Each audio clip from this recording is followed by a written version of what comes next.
Bonjour à tous, j'espère que vous allez bien. On se retrouve pour la GA du 1er mars, finale du deuxième tiers de combat. Allez, c'est parti. Alors, je me retrouve cette fois contre un adversaire qui m'a surpris en défense et qui a gardé du très lourd en attaque. Du coup, j'ai décidé de commencer par le haut, puisque le bas était pour le moment complètement bloqué. Sachant qu'il avait mis quand même deux bonnes grosses teams en bas et la GS que vous voyez là en haut, que j'ai décidé d'affronter en miroir. Il a quand même deux persos qui étaient assez nuls pour une team GS en tout cas. Mais c'était quand même plutôt bien joué de les avoir mis en défense puisque les AOE vont faire proc le sacrifice de Fives en face, ce qui aurait pu me mettre dans la merde à gear équivalent. Donc voilà, comme toute GS, on tombe le bouclier, on tombe le shield de GS justement. La contre-attaque qui fait pop le sacrifice de Five, bon, jusque là rien de bien méchant. Du coup on essaie de tuer le plus rapidement possible Rex, avant qu'il nous annihile un personnage sans qu'on le veuille. Allez, GS qui remonte. Les miroirs GS sont des combats qui sont assez longs, où de toute manière on ne s'en sort pas sans au moins un mort. Alors à moins de tomber contre du très nul hein, en face, on ne s'en sort pas sans tomber sur au moins un mort, puisque Fives qui se sacrifie à la place d'un autre des clones en partageant toutes les stats. Stats principales, hein, attaque, vitesse, vie et bouclier. Voilà, donc maintenant, tomber Rex ne sera plus un problème. Ensuite, Echo, fini par Arc. Et bah, bien sûr, hein, le dernier, GS.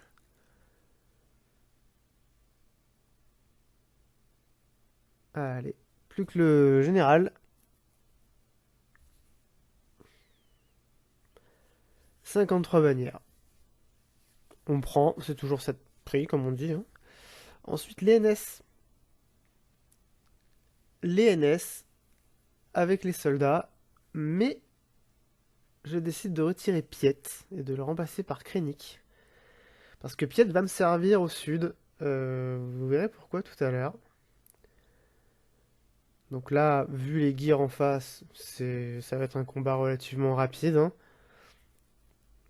Heureusement pour moi, le snow ne s'est pas fait ouvrir. Parce que ça aurait pu me faire perdre des points, enfin des bannières assez connement. Donc on profite, hein, on garde. Ouais, on feed le TM, on monte ses stacks, enfin ses stacks, ses buffs. On tire en AOE, si je me souviens bien. Oui, c'est ça. Suivant. Alors, on essaie de tuer Daka. Comme ça, elle revive pas. Plus qu'à terminer.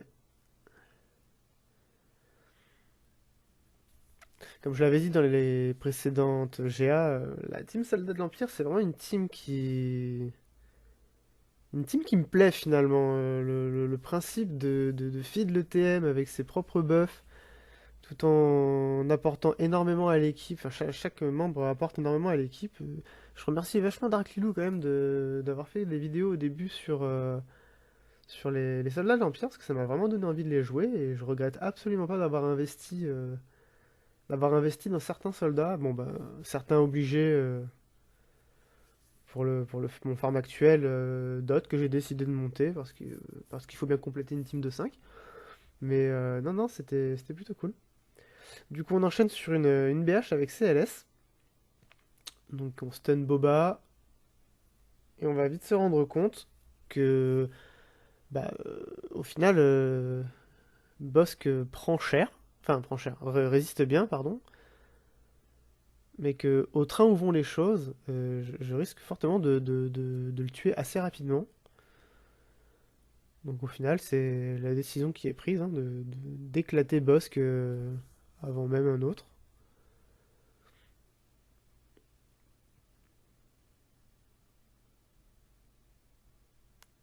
On applique les debuffs de 3 PO et on saute le bosque dès que possible.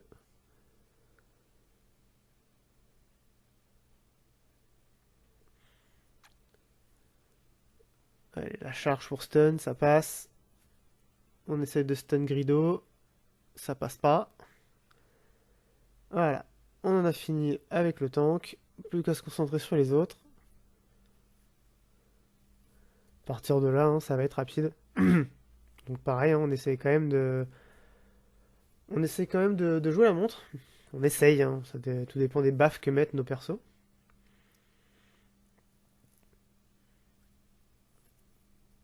Allez, plus que deux. On tire. Voilà, j'ai récupéré au moins un peu de bouclier. On peut terminer. Un kill de R2, on prend 58 bannières. Le sud, le fameux sud.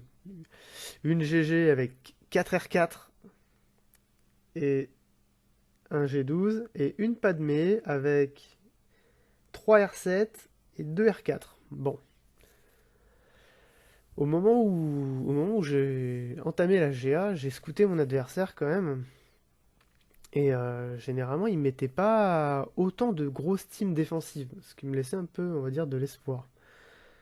Et alors, il a dû vouloir me scout moi aussi, et voir que j'avais sensiblement les mêmes défenses et les mêmes attaques, dépend de comment tournent les choses. Et il m'a placé, en tout cas essayé de me placer 3 murs. Alors j'avais la sueur tout le long. Surtout que là, donc du coup, Padmé contre GG. Alors même s'il y a que GG de R7 et que le reste c'est du G12, ça reste un GG qui frappe quand même. Et bah ma Padmé, j'ai mon Kenobi qui tank bien, mon Anakin qui frappe moyennement, Ahsoka qui est une chips, Padmé qui est une chips, et Shakti qui est là pour essayer d'assist un peu comme elle peut. Sachant que généralement les contre-attaques de Shakti feed le TM du B2. Bon, à partir de là, de toute manière, j'avais un plan peut-être prédéfini. Comme pour mon ancien adversaire, j'ai scout au niveau des vaisseaux. euh, et j'ai décidé de mettre un de mes vaisseaux attaque en défense. Mais pour ça, pour que le plan marche, il fallait passer toutes les équipes. Au moins les passer, tant mieux si c'était en 1. Du coup, le B2 est tombé. Plus qu'à continuer à tomber petit à petit les membres. Mais bon, on voit quand même que Padmé est dans le mal. Allez, il est mort. Voilà. Tac, tac, tac. Bon. À partir de là, je me dis, bon, j'en ai quand même tombé deux. Même si j'y vais en deux, ma technique au niveau des vaisseaux devrait marcher. Donc on y va. On essaye de tuer le DDK, qui prend rien. Heureusement que j'ai un Kenobi qui est modé en défense et en armure. Parce qu'il prend de ses patates, le pauvre. C'est assez impressionnant. Allez, on essaie de tomber le DDK, qui malgré tout esquive pas mal de fois Ahsoka. Plus qu'à essayer de tomber le B1. On sait qu'il y en a deux qui sont dans le mal.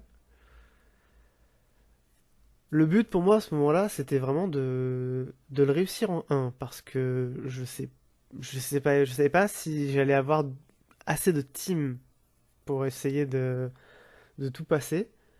Donc vraiment, j'étais en train de prier pour que ça passe en 1 en fait. Et quand je vois que mes persos commencent à tomber un peu comme des mouches, bon, comment dire, ça commençait un peu à sentir mauvais. Kenobi qui se fait assassiner, mais on me dit dans l'oreillette, t'inquiète pas, c'est toujours possible. Et effectivement, le kill de Shakti sur GG, alors 48 bannières, c'est dégueulasse, mais je prends. Gros souci, le gros du problème, la Padmé en face. Donc du coup, là, j'ai Lilou qui m'a fait attends, laisse-moi 5 minutes, j'ai une vidéo à regarder le temps que tu fasses la GG. Et quand je reviens, on la fume. Du coup, le Piet qu'on avait enlevé de la team Trooper qui passe avec Palpa et Empire. J'ai pas d'Empire Pré-Taunt digne de ce nom, donc du coup j'ai dû laisser le garde royal. Donc on ability block GK. Ensuite on va ability block Padmé. Alors ça j'ai été très chanceux en termes d'ability block, ils sont plus ou moins tous passés. Ça j'ai pas à me plaindre. Ahsoka qui prend le sien. On remet le Force Crush pour continuer d'appliquer les dots. On essaye de réduire la vie de l'Anakin qui est R7, donc on savait qu'il tomberait pas en plus d'avoir la prévoyance au critique. Donc on continue à grignoter. Là, on fracture GK pour éviter ses futurs taunts. Parce qu'on va vouloir éliminer Anakin en priorité. Voilà. Et là, Palpa qui fait le taf. Incroyable. Quand c'est comme ça, on se dit, ça commence à sentir bon. Le Magna qui rajoute sa touche. On lui dit, allez, stun Padmé. Eh ben, il stun Padmé. Là, on n'a pas trop compris comment l'Anakin a réussi à se destun et attaquer directement. Enfin bon, on s'est dit pas grave. On applique la marque de Piet, l'échec inévitable, directement sur le Royal Guard. On a essayé de stun, il est pas passé, mais l'ability block lui est passé. Le choc, on remet du shield et du TM. On swap le TM avec Vador, si je dis pas de bêtises. Et normalement, Vador le termine à l'épée. Allez, -1. Le retour de GK. Le tir de Pied, de toute manière, on peut faire que ça, qui va call un autre de l'Empire en espérant que ça soit quelqu'un qui soit plus ou moins utile. Bon, ça en a appelé deux, on va pas se plaindre, même s'ils n'ont pas fait grand-chose. On tire avec, du coup, la basique de Thrawn en espérant que ça stun. Ça ne stun pas. Le Royal Guard qui va essayer de stun et le stun passe. Très efficace le Royal Guard aujourd'hui. Force Crush. On repasse sous Massacre Implacable.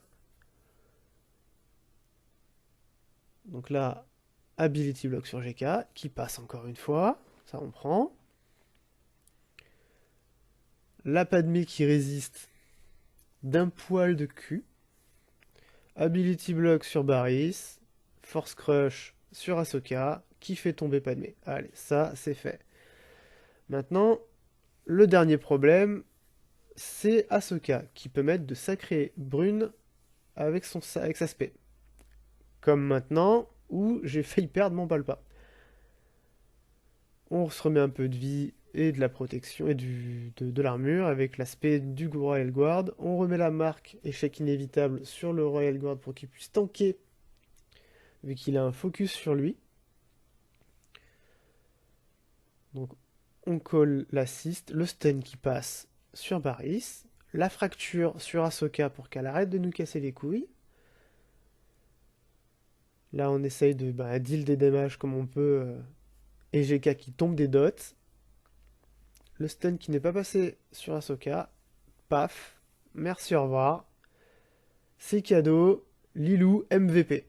Allez, merci. C'est bon réglé. 54 bannières. Et là, je souffle. Là, je souffle. Du coup, les Géos, il me restait du coup la JKR et la Trium pour faire donc deux teams qui attaquent vachement, qui ont vachement d'assist. Donc on a voulu jouer quand même beaucoup plus simple, beaucoup plus safe. On a envoyé JKR sur les Géos, sachant que grâce à JKR, on va pouvoir focus l'alpha d'entrée de jeu. Et à partir de là, c'est gagné. Une fois que l'alpha est mort, les Géos perdent toute leur assist. Bon, encore faut-il réussir à le tuer rapidement. Hein. Donc avec Yoda, on appelle Revan. Avec Hermit Yoda, on appelle Yoda en lui mettant la marque. On continue à taper, hein. Il faut tuer l'alpha, hein. C'est la priorité.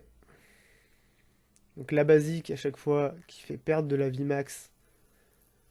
Bastila qui appelle Yoda et qui du coup détruit l'alpha. À partir de là, les Géos vont jouer.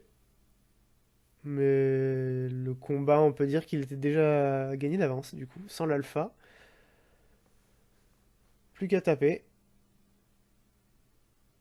Alors, on saute Poggle. Ensuite, on continue. On essaye quand même de récupérer un maximum de boucliers pour les points. La dernière pour égaliser, mais bon, ça suffira pas. Et le petit coup de l'espion, juste pour faire chier, histoire de dire, tu auras pas toutes tes bannières. Du coup, 58 bannières. On enchaîne avec la dernière, donc une Mon Mothma avec une Cara Dune. Alors pour ceux qui ne le savent pas, et je ne le savais pas non plus à ce moment-là, on m'a dit, dès que tu peux, avec Nihilus, tu annihiles Kara. Parce que Cara Dune, en fait, elle a une propriété qui dit que euh, à partir du moment où elle a un certain buff, je ne saurais plus vous dire lequel, elle revit. Elle revient à la vie. Et comme c'est un buff qu'elle a quasiment en permanence sur elle, quelqu'un nous disait en vocal que bah, il a dû la tuer 10 fois. Parce qu'elle n'arrêtait pas de revenir à la vie. Et sachant que les annihilations de Nihilus, comme la roquette de Boba ou la Zeta de Django, font que un personnage mort par cette attaque ne revient pas à la vie, c'était le plus simple. On avait quand même en face le Lando qui était R3, donc il fallait quand même faire plutôt attention à lui, essayer de le sauter en priorité. Donc une fois qu'on a placé toutes les techs de Watt, il n'y a plus qu'à taper. On passe quand même en Supersion, parce que Supersion apporte de la défense, et puis avoir un Supersion, c'est quand même la classe. Et on termine Lando. Ensuite, on attend que ça joue. On annule Cara Dune. On essaye d'éclater le suivant, mais là c'est bon. On se remet un peu de bouclier avant. Moins 3. Plus que Biggs. Et c'est la victoire. Alors, pour le coup, les vaisseaux. Alors, je vous m'excuserai, mon logiciel de record a planté sur le dernier combat. Donc, je n'ai qu'un seul vaisseau, un seul combat de vaisseau à présenter ce soir.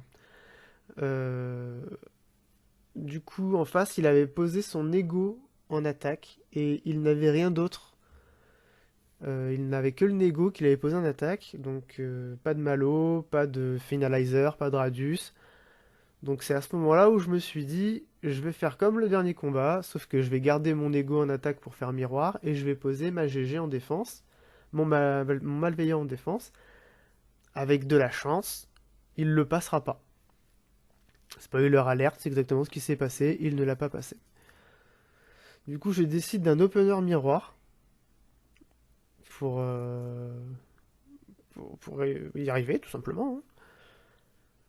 On applique les debuffs avec 5. Bon, bah, Ahsoka s'est fait sauter. Bon, on n'y peut rien, hein.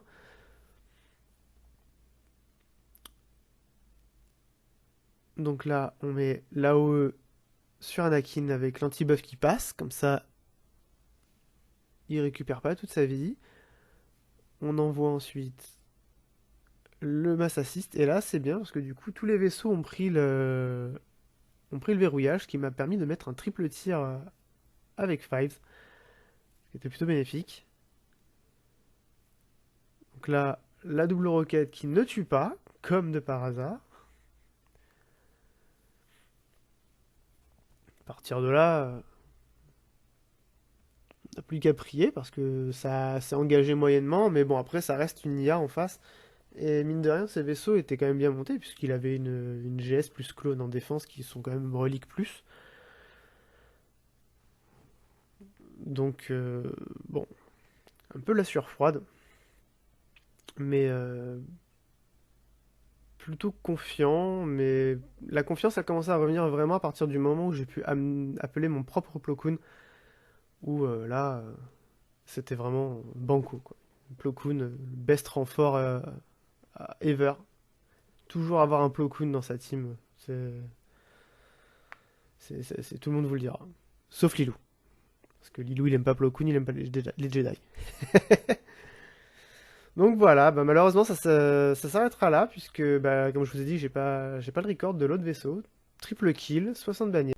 Alors portez-vous bien, et en attendant la prochaine, je vous dis tchuss.